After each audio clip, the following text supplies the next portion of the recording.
तो कितनी सुंदर बात कही गई है, जो स्नान, दान, जप और देव पितृ कार्य। मेरी आप बात माने तो मैं तो यह कहूंगा कि साल के बीच में जितने भी लोग दुनिया छोड़ के गए हैं, जिनके घर से हर महीने में उस तिथि को एक ब्राह्मण को बुला के भोजन कराइए।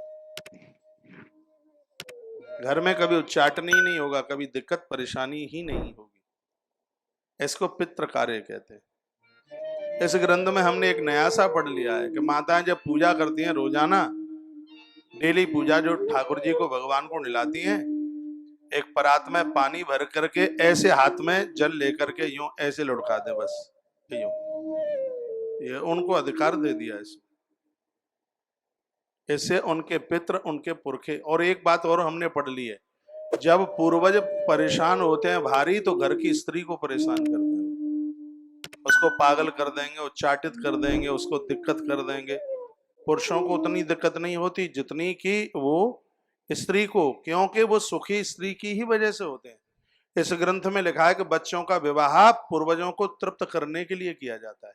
ये ग्रंथ में लिखा है। इसमें वह कढ़ाई चढ़ाती है, वो श्राद्ध करती है, ब्राह्मण को जिमाती है, इसका पूरा पुण्य है वह उन पितरों को प्राप्त होता है, पूर्वजों को प्राप्त होता है।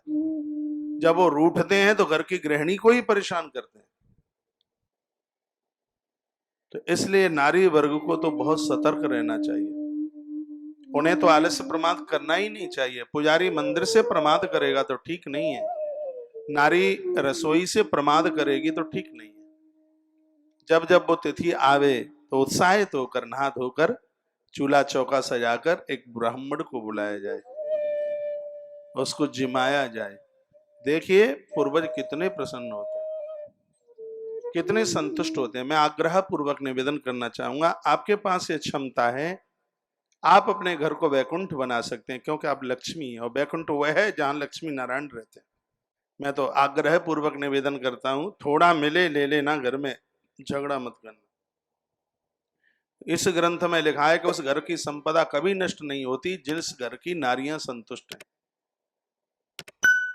उस घर का पैसा खत्म नहीं होता, नारी संतुष्ट है, स्नेह युक्त प्रीति के भाव से जीवन जी रही हैं। संपदा कोई महत्व नहीं रखती उनके साथ। ऐसे घर में सकून मिलता है।